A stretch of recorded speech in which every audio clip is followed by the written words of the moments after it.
Blandine, vas-y, s'il te plaît, sœur. Oui, en fait, ce que je veux dire, au nom du Seigneur Jésus-Christ, je rends grâce à Dieu parce que ce que je vais raconter, c'est quelque chose que j'ai qui vient de loin quand j'étais encore jeune fille avec des groupes de jeunes garçons et des jeunes filles à Libreville. Et j'avais entendu quelque chose de la bouche d'un jeune garçon qui était un copain, un ami à nous, et qui aujourd'hui, maintenant, je comprends depuis que je suis dans le Seigneur. Ça concerne l'habillement de la femme. Et ce jeune camarade, cet ami, ce copain nous disait toujours que dans notre vie de débauche, quand on était avec des copains, des copines, il disait que lui, quand il voit une femme, il cherche à voir son mollet.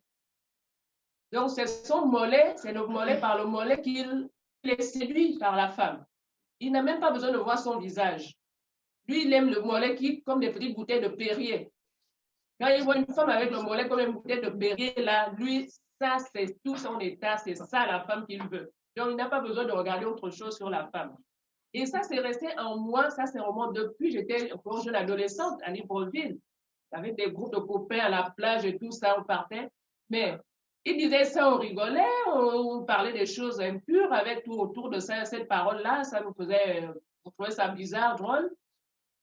Mais depuis que je suis dans le Seigneur et que le Seigneur m'a révélé l'habillement de la femme, la sainteté de la femme, la pudeur de la femme, je comprends maintenant que, waouh, Dieu est Dieu. C'est l'Éternel qui est Dieu. Quand il nous dit quelque chose, il le dit parce qu'il sait. Nous, on raisonne, on prend des limites, on dit, oui, je m'habille, c'est vrai, mais sur les genoux, c'est déjà bien. Est-ce que la taille là me suffit? Est-ce qu'en tant que femme, je peux m'habiller sous le genou, ça va? Mais Dieu veut, il veut qu'on cache tout le mollet, en fait. Il veut qu'on cache tout le pied parce qu'il sait l'esprit qui est derrière, qui anime l'homme, qui est l'esprit de séduction, l'esprit de tentation. Donc, quand il nous dit de cacher notre corps, c'est pour notre bien et pour le bien des autres. Mais nous, on ne voit pas ça comme ça, mais Dieu qui sait tout chose. Et donc, depuis que je suis dans le Seigneur et que le Seigneur m'a révélé révélé la pudeur de la femme, comment nous devons nous vêtir, cette pensée me revient, ces paroles de ce garçon-là me reviennent sans cesse. Et je dis, Seigneur, merci, j'ai compris maintenant.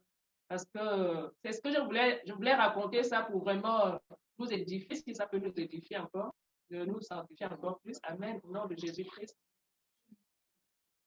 Tout à fait, Dieu soit loué, effectivement. Et regardons dans Ésaïe chapitre 47. Ésaïe chapitre 47, on a partagé ça il y a quelques jours.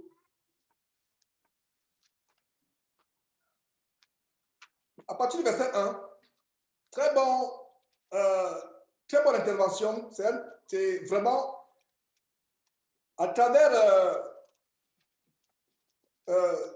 ce qu'on parle dans le monde, dans ta vie passée que tu as vomi, et je rends grâce à Dieu pour cela. Nous avons quelque chose qui confirme justement la parole de Dieu. Ésaïe chapitre 47, et nous faisons l'étude approfondie d'Ésaïe. Prenez ces études vraiment comme un trésor, parce que c'est des révélations abondantes de la parole de Dieu. Suivez-les encore et encore et encore. Ésaïe 47, verset 1. Descends et assieds-toi dans la poussière, vierge, fille de Babylone. Il s'agit de qui? Vierge. Donc, une femme qui n'a pas reconnu d'homme. Je pense que le contexte est donné. Le ton est donné ici. La parole de Dieu s'adresse figurativement à une vierge, fille de Babylone. Babylone, c'est qui? Le peuple de Dieu? Non. Babylone, c'est les adorateurs de Baal, les adorateurs de Belzébuth, les adorateurs de Satan. Ça, c'est Babylone. Mais regardez comment, même les filles de Babylone, on va découvrir que les filles de Babylone se voilaient. Ça veut dire qu'une seule en Christ qui ne se voile pas est pire que les filles de Babylone. Même les filles de Babylone se voilaient et elles couvraient leurs mollets. Regardez très bien. Descends et assieds-toi dans la poussière, vierge, fille de Babylone. Babylone avait encore des vierges. Mais aujourd'hui, dans le corps de Christ, il n'y a même plus de vierges. 14 ans, 13 ans même, on a perdu ce trésor qui est consacré au futur mari. Mais même Babylone avait des vierges. Et j'ouvre cette parenthèse à la honte des chrétiens. Même, ça veut dire que nous sommes devenus pires que Babylone. Donc, vierge, virgule, fille de Babylone, assieds-toi à terre, sans trône, fille de Chaldéens. Donc, nous avons Babylone, nous avons les Chaldéens, qui sont les ennemis de Dieu. Dans Daniel chapitre 6, qui avait accusé Daniel? C'est les Chaldéens. Qui avait accusé Daniel? C'est les Chaldéens. Les Chaldéens sont les ennemis de Dieu. Hein? Ils ont accusé Daniel en Daniel chapitre 6, c'est les Chaldéens. Donc nous voyons comment les Chaldéens, voilà, vous pouvez lire en Daniel chapitre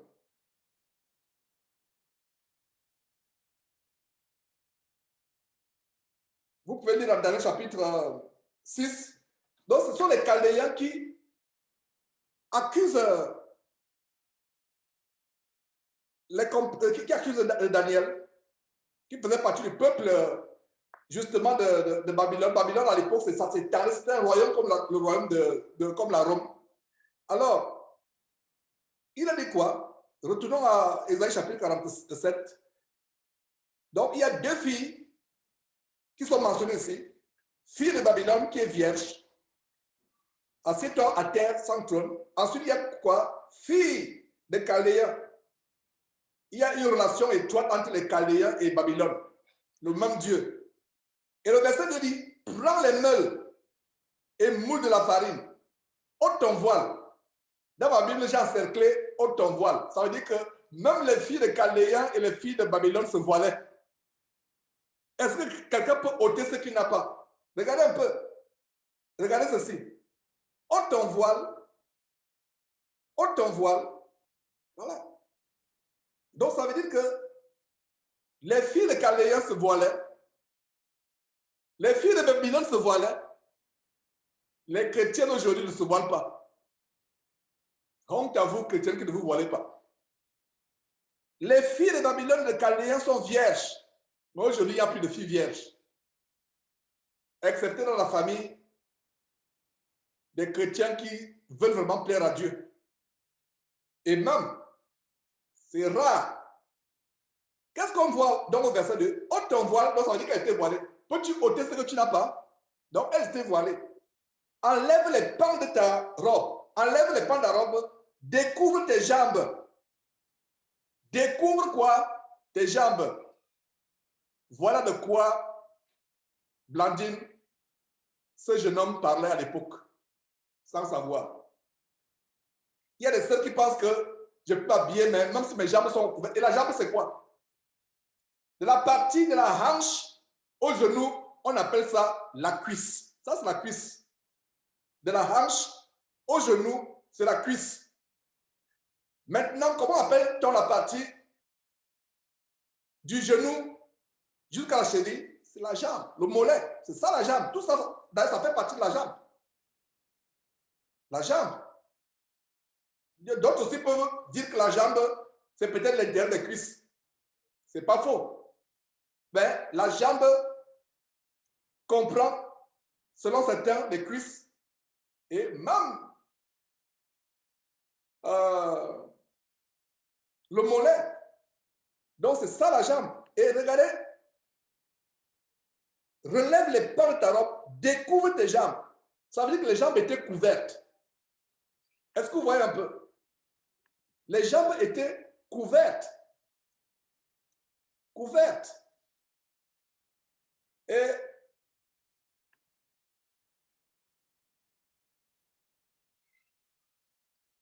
je suis en train de lire la définition.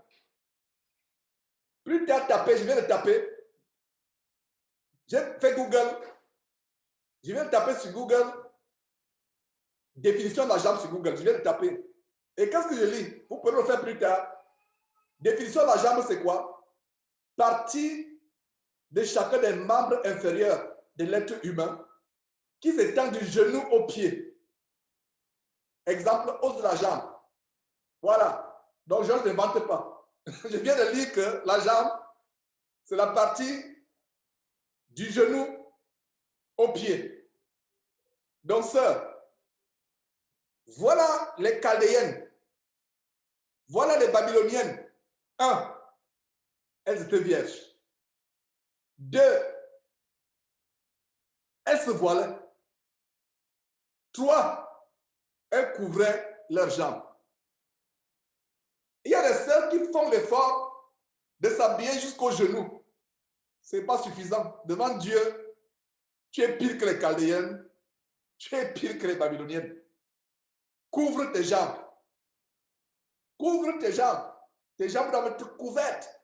De telle manière que les jeunes tourmentés, comme dans le cas, il y a des années de Blandine, ne soient pas fascinés, enflammés par tes mollets. Vous pensez que c'est par hasard que ce jeune homme eût été enflammé par les mollets? Voilà la révélation de Dieu. Et c'était un signe de déshonneur qu'on enlève le voile des filles chaldéennes, des filles babyloniennes. Elles ne connaissaient pas Dieu. Elles appartenaient à des peuples vraiment abominables. Mais elles avaient honte qu'on enlève le voile de la tête. Et toi, chrétienne, tu te rebelles quand on te dit, même pas te voiler 24 heures sur 24 heures, ne serait-ce que quand tu entres dans la présence de Dieu pour prier, couvre-toi la tête. Voilà des femmes, des filles chaldéennes, des filles babyloniennes qui avaient honte quand on soulevait le pan de la robe pour monter tout simplement la jambe. Et il y a 100 ans, qu'est-ce qui se passe il y a 100 ans? Environ 100 ans, même environ disons même 70 ans, les femmes, toutes les femmes en Europe s'habillaient longue robe jusqu'à la cheville. Toutes les femmes. Et comment on reconnaissait les prostituées? C'était difficile de reconnaître les prostituées avec les femmes normales. Parce que toutes femmes normales et prostituées avaient une longue robe qui arrivait jusqu'à la cheville, jusqu'au pied. On ne voyait même pas les chaussures. Alors, comment on reconnaissait la femme normale de la prostituée? Quand la prostituée se tenait au coin de la rue, elle soulevait le pan de la robe et montrait le tibia ou le mollet. Voilà la révélation ici. Mes frères, il n'y a rien de nouveau sur la terre. Tout ce qui se passe sur terre, ça a été écrit. Donc, la prostituée, à l'époque, on soulevait. Donc, voyez à quel point les soi-disant chrétiens d'aujourd'hui avaient les jeans destroyers, comme les fous, les ficelles qu'elles mettent sur elles, d'autres les robes moulantes. Ça veut dire que les filles chrétiennes sont devenues pires que les prostituées il y a quelques années. Parce que la prostituée, il y a quelques années, faisait comme la malédiction sur les filles de Babylone qui se voilaient, qui étaient vierges. Les filles des Chaldéens, qui étaient vierges, qui se voilaient, qui avaient des longues robes. Donc, les prostituées, à l'époque, il y a 70 ans, 60 ans, 70 ans, donc je vais dire 70 ans, 80 ans, avant la Deuxième Guerre mondiale, on soulevait le pan de la rue, une prostituée se met dans la rue, elle soulève, et le passant sait que c'est une femme légère qu'on peut acheter. Voilà comment on la reconnaissait. Ça veut dire que si ces prostituées revenaient à la vie, ces prostituées de 1920 qui se mettaient sur la rue, soulevaient le petit pan pour qu'on le volait, si elles revenaient aujourd'hui dans ICC, Impact Castan Chrétien, dans les églises de Masolo Chinasi, dans les églises, les femmes qui vont chez Kazarema, ces filles prostituées-là se renverseraient. Elles diraient, mais nous, on était prostituées, on avait de longues robes, nous on montait seulement le pan. Mais aujourd'hui, vous avez des femmes, elles mettent le jean serré et elles s'assoient devant les hommes en assemblée, les jambes écartées. Elles se prennent pour un homme. On voit l'antéjambe qui est ouvert. Est-ce que vous voyez, mes frères et sœurs? Blandine, ton témoignage, le voilà. Voilà ton témoignage. La jambe, le mollet, voilà, il était couvert. Donc, quand on soulevait, quand on notait le voile des filles de Babylone. Il ne s'agit pas des filles de Sion. Ils sont les filles du peuple de Dieu. Il ne s'agit pas des filles d'Israël. Il ne s'agit pas des filles de Juda. Il s'agit des filles des Chaldéens de Babylone. Donc, les filles des peuples qui adoraient Satan. Et même les filles des peuples qui adoraient Satan ont quoi? Se voilent. Les filles des Chaldéens aujourd'hui, vous savez qui elles sont? Qui peut me donner l'exemple des filles des Chaldéens aujourd'hui? Qui peut me donner l'exemple des filles de Babylone aujourd'hui? Les femmes musulmanes. Voilà l'exemple aujourd'hui. Comparez la femme musulmane et la femme chrétienne. Ce sont maintenant les femmes musulmanes qui se moquent des femmes chrétiennes. Pourtant, c'est elles qui sont de Chaldée, de Babylone, entre guillemets, figurativement parlant. Je ne veux pas dire que littéralement parlant, c'est Babylone. Non, c'est une façon de dire que, à l'époque où nous lisons le livre d'Ésaïe, on dirait peut-être que les femmes musulmanes sont les femmes les filles de Babylone. Vous êtes en France. La France est envahie par l'islam. Je ne sais pas si vous vous en rendez compte. Ça veut dire que même nous qui sommes aux États-Unis, nous savons que la France est devenue un pays musulman. Je ne sais pas si vous vous en rendez compte. Imaginez-vous dans une famille musulmane en France, un père apprend que sa fille a été déviergée, il va la tuer, il préfère aller en prison. Et je ne mens pas, je dis la vérité. Un père attend que soit en France, là, je ne parle pas en Arabie Saoudite, en France, là où vous êtes, un musulman intégriste, fervent, non pas intégriste, terroriste, ferme dans sa foi, il apprend que sa fille a été déviergée, il va la tuer. Il préfère aller en prison. C'est une honte pour les filles d'Allah d'être découvertes. Imaginez qu'il y a une musulmane dans la rue, tu la poursuis, tu enlèves son voile, ses frères vont te tuer. C'est ce que nous sommes en train de dire ici. Elle a sa longue robe jusqu'au pied. Tu soulèves, tu montres son mollet. Ses frères vont te tuer. Est-ce que vous voyez la comparaison entre les filles d'Allah, les filles des Chaldéens, les filles de Babylone et les petites sœurs de Christ? Oh, petites sœurs de Christ. Soi-disant filles du Dieu très haut, du seul vrai Dieu. Nous sommes tombés plus bas que Babylone. Nous sommes tombés plus bas que Chaldéens. Nous sommes tombés plus bas que les gens d'Allah. Regarde la suite. Ta nudité sera découverte et ta honte sera vue.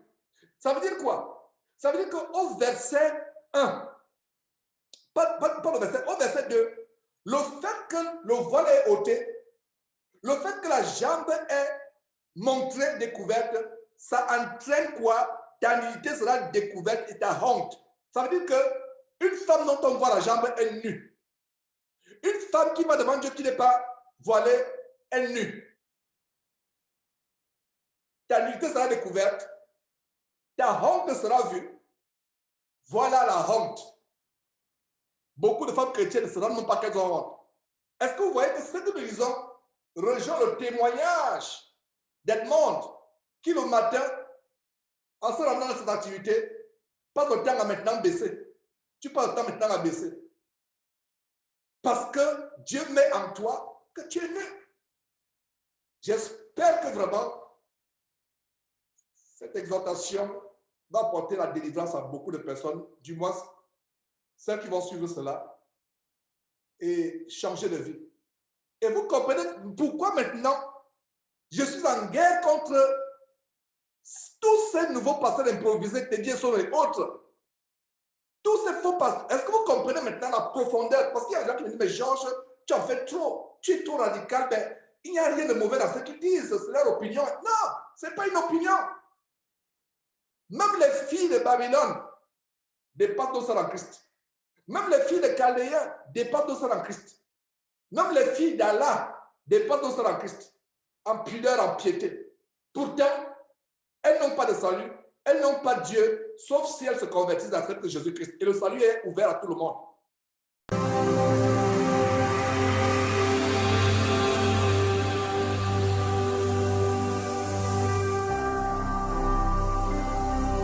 Jésus-Christ TV, vous connaîtrez la vérité et la vérité